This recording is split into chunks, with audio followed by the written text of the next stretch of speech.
Et si la seule constante de votre existence n'était pas la vérité que vous chérissez, ni les certitudes que vous avez bâties, mais une force implacable qui défie tout contrôle, le changement?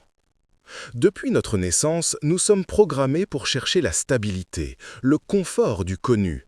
Nous érigeons des murs autour de nos routines, de nos croyances, de nos vies, dans l'espoir futile de préserver une illusion de permanence.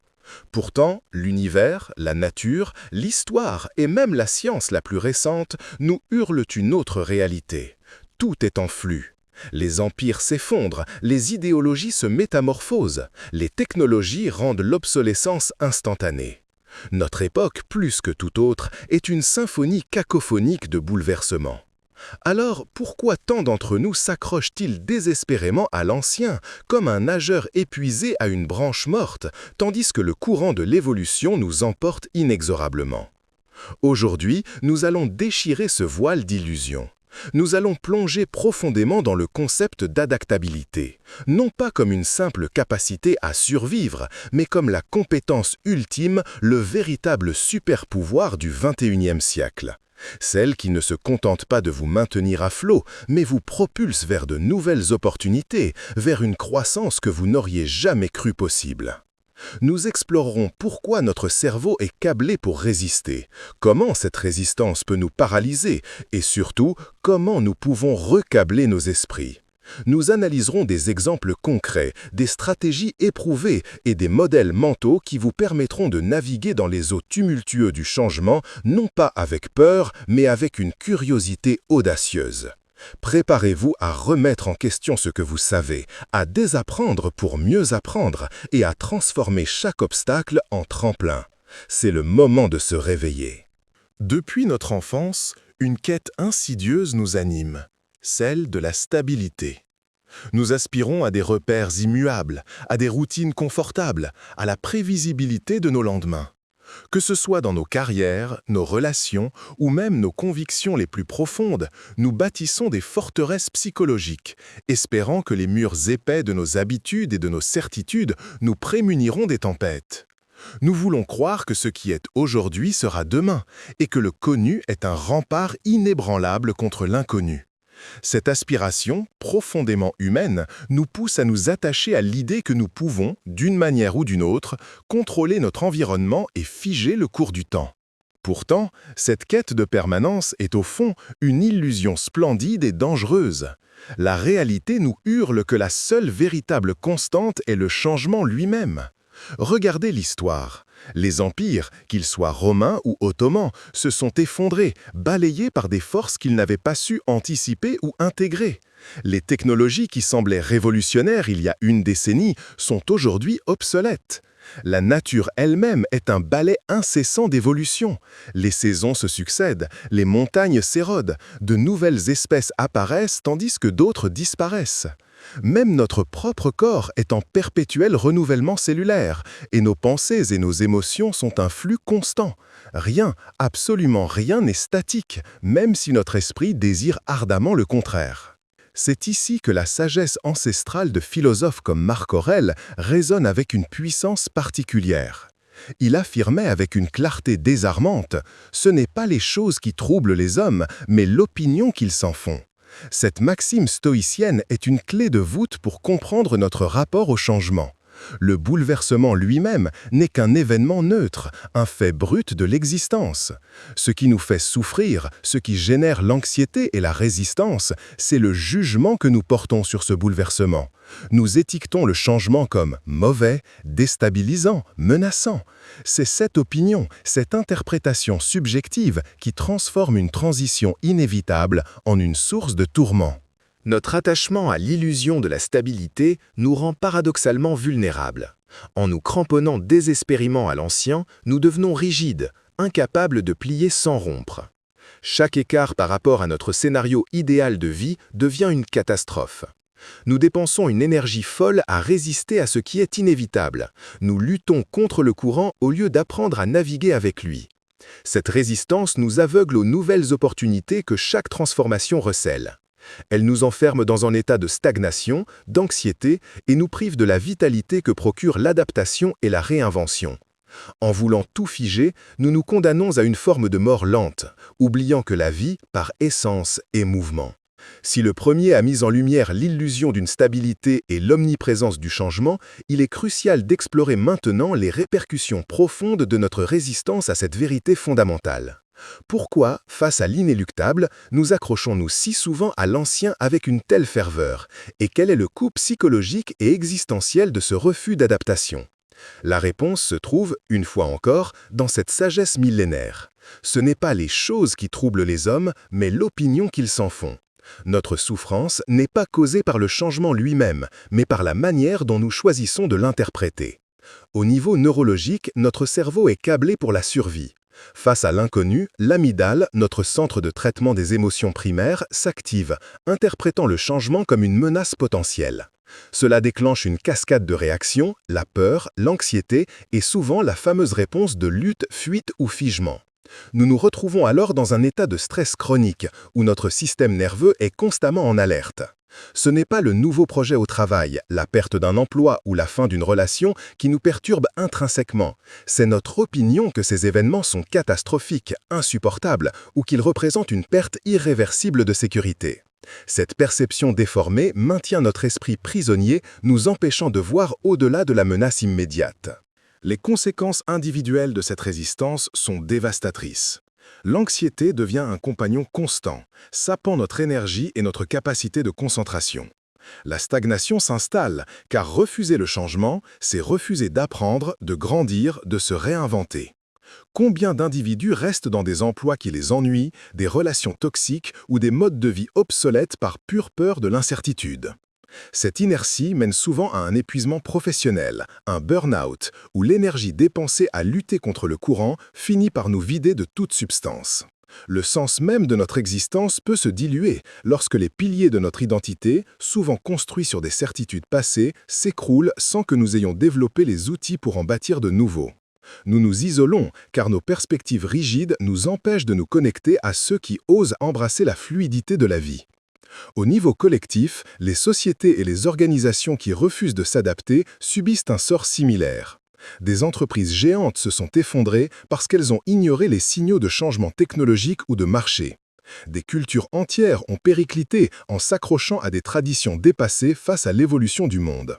Ce qui nous paralyse, ce n'est pas la réalité du changement, mais ce biais profondément ancré en nous, appelé le biais du statu quo. Nous préférons que les choses restent identiques, même lorsque le changement promettrait des avantages évidents, simplement parce que l'incertitude est inconfortable. Cette préférence irrationnelle est renforcée par la dissonance cognitive.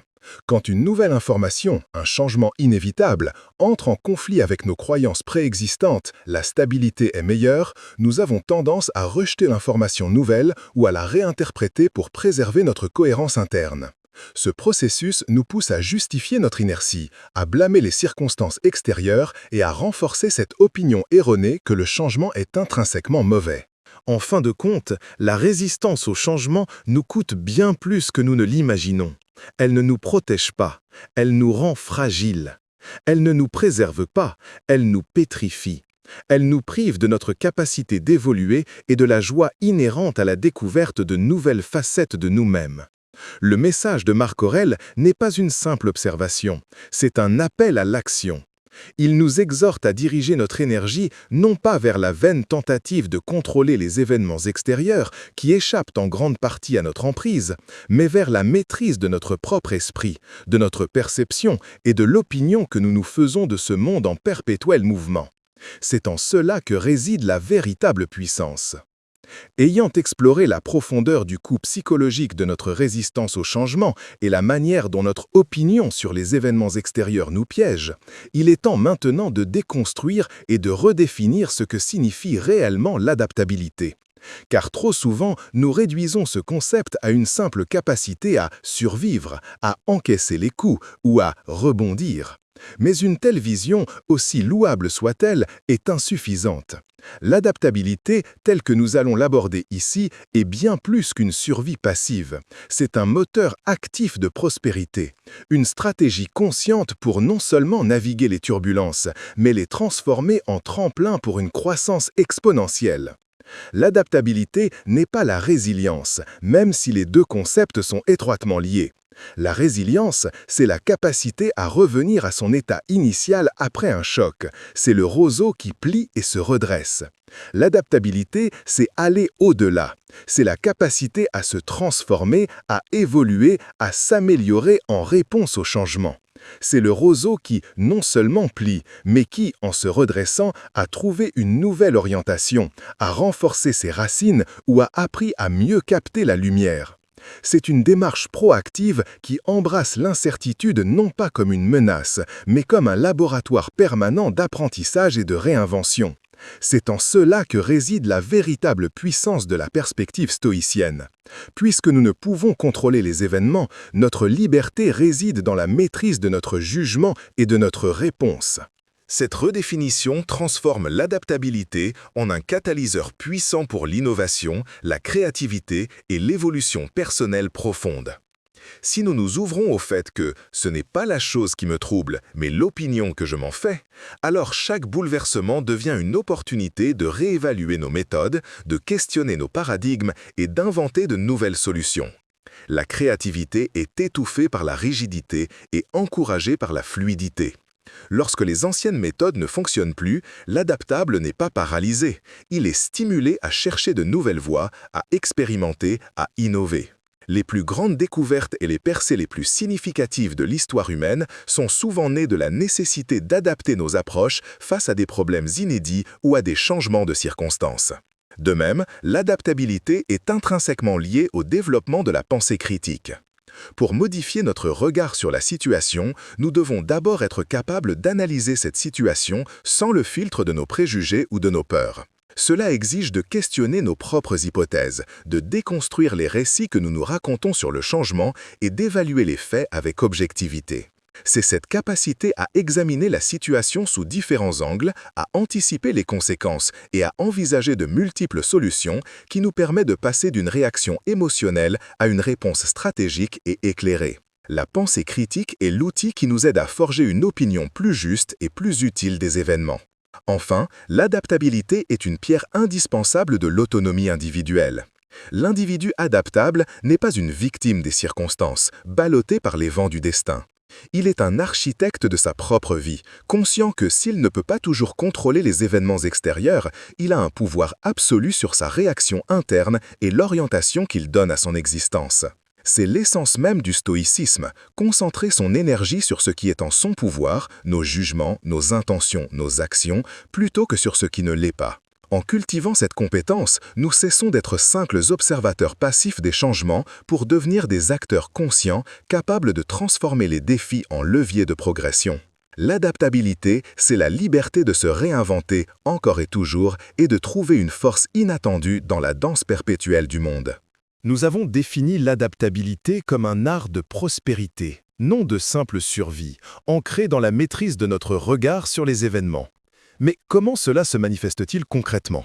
Qui sont ces architectes du changement qui ont su incarner la sagesse de Marc Aurèle, transformant les crises en catalyseurs de leur évolution? L'histoire et le présent regorgent d'exemples éloquents, de figures qui, face à des bouleversements écrasants, ont choisi de travailler sur leur opinion plutôt que de se laisser submerger par les faits bruts. Prenons l'exemple poignant de Viktor Frankl, neurologue et psychiatre autrichien survivant de l'Holocauste. Il a perdu toute sa famille dans les camps de concentration, a été dépossédé de sa dignité, de ses biens, de sa liberté. Les choses, la faim, le froid, la torture, la mort omniprésente étaient d'une atrocité invisible. Pourtant, Frankl a développé la logothérapie, une approche thérapeutique basée sur la recherche de sens.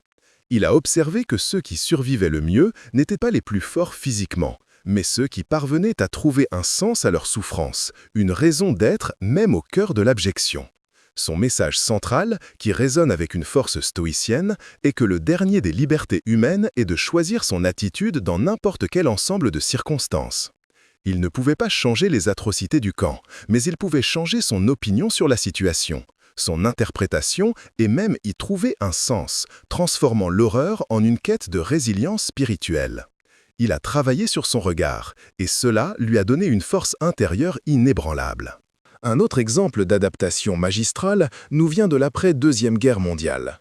Le Japon, dévasté par les bombes atomiques et l'occupation, était en ruine, son économie anéantie, son peuple démoralisé. La situation était désastreuse. Mais au lieu de sombrer dans le désespoir ou de s'accrocher à l'ancienne gloire impériale, le peuple japonais a collectivement adopté une nouvelle opinion et une nouvelle stratégie. Ils se sont concentrés sur la qualité, l'innovation et l'efficacité, jetant les bases d'une puissance économique mondiale. Des concepts comme le kaizen, l'amélioration continue, sont devenus des piliers de leur industrie. Ils n'ont pas déploré l'ancienne situation, mais ont réévalué leur position, accepté la réalité de la défaite et se sont adaptés avec une flexibilité stratégique stupéfiante, transformant une catastrophe en une opportunité de renaissance. Leur capacité à pivoter mentalement et structurellement est un témoignage éclatant du pouvoir de changer son regard. Dans le monde moderne des affaires, l'adaptabilité est souvent la ligne de démarcation entre la survie et l'extinction. Prenez l'entreprise Nokia. Leader incontesté de la téléphonie mobile pendant des années, elle a manqué le virage du smartphone parce qu'elle s'est accrochée à une opinion obsolète de ce qu'était un téléphone, ne voyant pas la menace représentée par Apple. À l'inverse, des entreprises comme Netflix, initialement un service de location de DVD par courrier, ont anticipé le changement technologique et ont fait le choix audacieux de s'adapter radicalement, en se transformant en leader mondial du streaming. Ils n'ont pas été troublés par l'émergence d'Internet, mais ont formé une opinion proactive. C'était la voie de l'avenir, quitte à cannibaliser leur propre modèle économique. Ces exemples, qu'ils soient personnels, nationaux ou entrepreneuriaux, révèlent des principes fondamentaux. Premièrement, la flexibilité stratégique, la capacité à ne pas s'enfermer dans un plan unique, mais à envisager de multiples scénarios et à être prêt à pivoter rapidement. Deuxièmement, la réévaluation constante de nos hypothèses. Est-ce que mes croyances sur cette situation sont encore valides ou sont-elles dictées par la peur et l'attachement à l'ancienne?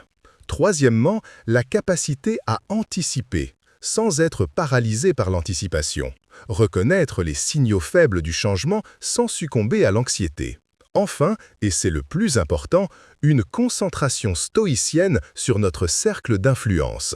Les architectes du changement excellent à distinguer ce qui est sous leur contrôle, leur perception, leur jugement, leurs réactions, leurs efforts, de ce qui ne l'est pas.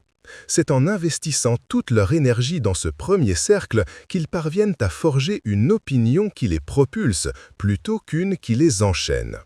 Nous avons vu comment l'adaptabilité, bien au-delà de la simple survie, est une force de transformation, et comment des figures historiques et modernes ont su en maîtriser l'art en modifiant leur regard sur les événements.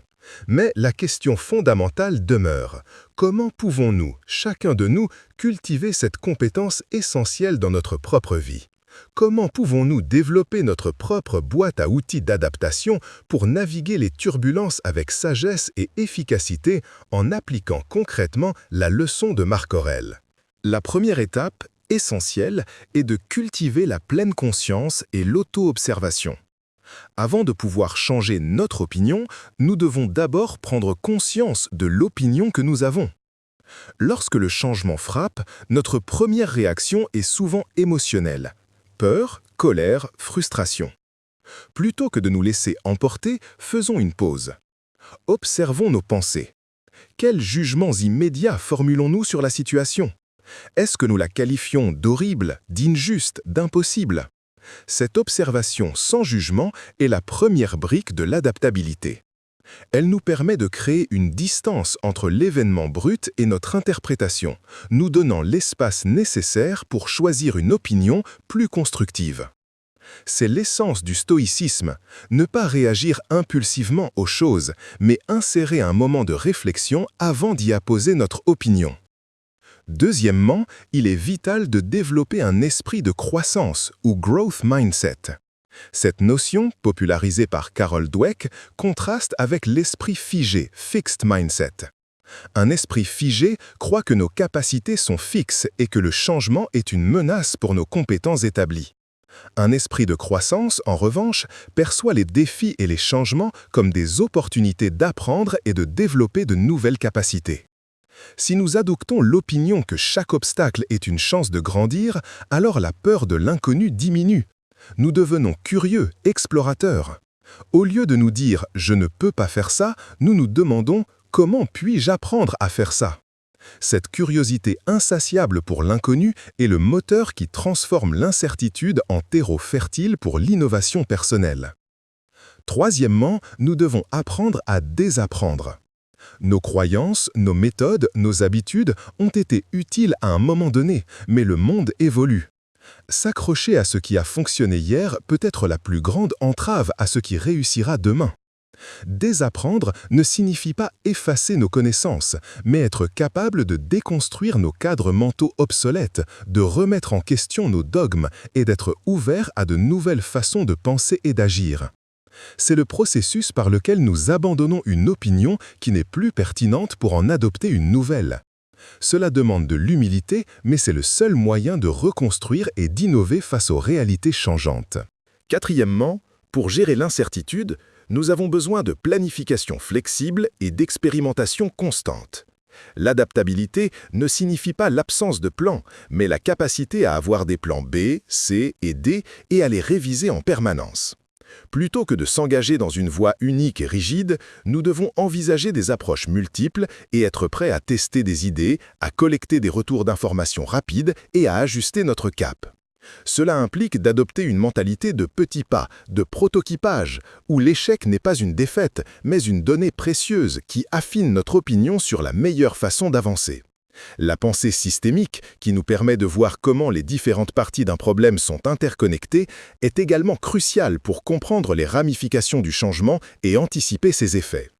En somme, travailler sur notre regard sur la situation n'est pas une formule magique instantanée, mais un entraînement quotidien de notre esprit. C'est un engagement vers l'automaîtrise, la curiosité et l'humilité.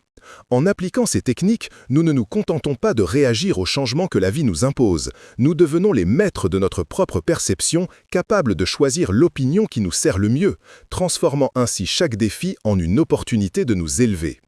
Nous arrivons au terme de notre exploration de l'adaptabilité, un voyage qui nous a mené du désir inné de stabilité à la reconnaissance de l'omniprésence du changement, en passant par le coût exorbitant de la résistance et le pouvoir libérateur d'une nouvelle perspective. La leçon centrale de Marc Aurèle, ce n'est pas les choses qui troublent les hommes, mais l'opinion qu'ils s'en font, résonne désormais avec une clarté renouvelée, non pas comme une simple observation philosophique, mais comme un appel puissant à l'action. L'adaptabilité, avons-nous découvert, n'est pas une compétence passive de survie, mais un choix conscient, une stratégie de vie délibérée et le véritable super-pouvoir du XXIe siècle. Il s'agit de prendre le contrôle de notre paysage intérieur, de maîtriser le seul domaine sur lequel nous avons une influence totale, notre esprit, nos jugements, nos intentions. Les événements extérieurs continueront de se dérouler, souvent au-delà de notre contrôle. Mais la souffrance n'est pas inhérente à ces événements. Elle naît de notre opinion à leur sujet. En cultivant la pleine conscience, un esprit de croissance, la capacité à désapprendre et une approche flexible de la planification, nous transformons chaque défi en une opportunité. Nous passons d'un état de réaction émotionnelle à une posture de réponse stratégique, où l'incertitude devient le terreau de l'innovation et de la croissance personnelle. C'est la liberté la plus profonde, celle de choisir notre attitude même face aux circonstances les plus contraignantes. Mais l'adaptabilité ne doit pas rester une quête purement individuelle. La nécessité d'une culture de l'adaptabilité s'étend au-delà de l'individu pour embrasser nos organisations, nos communautés et nos sociétés. Face aux défis globaux, du changement climatique aux avancées technologiques disruptives, en passant par les pandémies et les mutations géopolitiques, les collectifs qui s'accrochent à des opinions obsolètes et à des structures rigides sont condamnés à la stagnation, voire à la désintégration. Une culture adaptable, en revanche, favorise la collaboration, l'apprentissage continu, la remise en question constructive et la capacité à se réinventer collectivement. Elle permet de transformer les crises en leviers pour des progrès inattendus, en forgeant des systèmes plus résilients, plus équitables et plus innovants. C'est pourquoi nous devons apprendre à embrasser l'incertitude non pas comme un ennemi à vaincre, mais comme un allié, un catalyseur. L'inconnu n'est pas un vide effrayant, mais une toile vierge sur laquelle de nouvelles possibilités peuvent être peintes. L'inconnu n'est pas un vide effrayant, mais une toile vierge sur laquelle de nouvelles possibilités peuvent être peintes. Il nous force à l'humilité, à reconnaître les limites de nos connaissances actuelles et à la curiosité, à explorer des voies inexplorées. En changeant notre regard sur l'incertitude, en la percevant comme une opportunité plutôt qu'une menace, nous nous ouvrons à des découvertes insoupçonnées, à des facettes de nous-mêmes que nous n'aurions jamais explorées dans le confort trompeur de la stabilité. C'est là que réside la véritable audace de la condition humaine, non pas dans le fait d'éviter le changement, mais dans l'art de le modeler pour notre propre bien et celui du monde. Alors que nous concluons cet épisode, je vous invite à une profonde introspection. Quelle illusion de stabilité continuez-vous de chérir et quelle est l'opinion que vous avez formée à son sujet? Quel regard choisirez-vous de porter sur le prochain bouleversement inévitable qui se présentera sur votre chemin? Comment allez-vous transformer l'inconfort inhérent au changement en un levier puissant pour votre propre évolution? Êtes-vous prêt à devenir l'architecte de votre opinion et par extension de votre destinée dans ce monde éternellement fluide? C'est le moment de prendre cette pilule rouge. En conclusion de cette exploration, une vérité fondamentale émerge avec une clarté désarmante. Le monde n'est pas fait de choses fixes, mais d'un flux incessant de changements. L'illusion de la stabilité est une ancre qui nous retient, nous épuise et nous empêche de naviguer les eaux tumultueuses de l'existence. La sagesse intemporelle de Marc Aurèle résonne comme un mantra puissant. Ce n'est pas les choses qui troublent les hommes, mais l'opinion qu'ils s'en font. C'est notre interprétation, notre jugement subjectif du changement qui génère la souffrance, l'anxiété et la stagnation, non le changement lui-même. Nous avons vu que la résistance à cette réalité a un coût psychologique et sociétal exorbitant, nous privant de notre vitalité et de notre potentiel d'évolution. Mais nous avons aussi redéfini l'adaptabilité non pas comme une capacité passive à survivre, mais comme une force proactive de prospérité, un moteur d'innovation, de créativité et d'évolution personnelle profonde. Des figures historiques et des organisations modernes nous ont montré qu'en changeant leur regard sur les défis, en maîtrisant leur paysage intérieur, ils ont transformé les catastrophes en tremplins. Les outils sont à notre portée. Cultiver la pleine conscience, adopter un esprit de croissance, désapprendre l'obsolète et embrasser une planification flexible. L'adaptabilité est plus qu'une compétence, c'est une philosophie de vie, un choix conscient de prendre les rênes de notre perception et par extension de notre destinée. C'est la liberté ultime dans un monde d'incertitude, celle de choisir notre réponse, de forger une opinion qui nous élève plutôt qu'une qui nous emprisonne. Embrasser l'incertitude comme un allié, c'est s'ouvrir à un potentiel illimité de découverte de soi et de transformation. Alors, après ce voyage, je vous laisse avec ces questions pour poursuivre votre propre réflexion et ouvrir le dialogue. Quel est le changement le plus difficile que vous ayez rencontré récemment et quelle est l'opinion que vous vous en êtes faite? Si vous deviez changer une seule chose dans votre regard sur ce changement, quelle serait-elle et pourquoi? Comment la reconnaissance du pouvoir de votre opinion pourrait-elle modifier votre approche des défis futurs? Partagez vos pensées et vos expériences dans les commentaires. Votre perspective est précieuse. Vos réponses à ces questions ne sont pas de simples commentaires pour moi. Elles sont la démonstration vivante de cette adaptabilité que nous avons explorée, la preuve que chaque individu peut, par la seule force de son regard renouvelé, transformer sa réalité. J'ai l'intime conviction que c'est en partageant nos propres récits de désapprentissage, de réinvention, de pivots inattendus que nous créons une intelligence collective, une véritable boîte à outils d'adaptabilité humaine.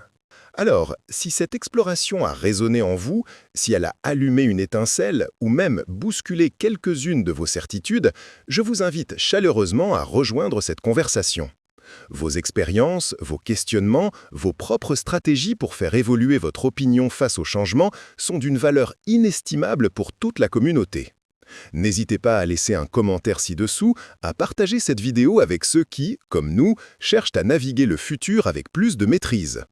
Et si le contenu de cette chaîne vous aide à aiguiser votre esprit et à élargir votre perspective, un simple pouce levé et un abonnement seraient une formidable reconnaissance de ce travail.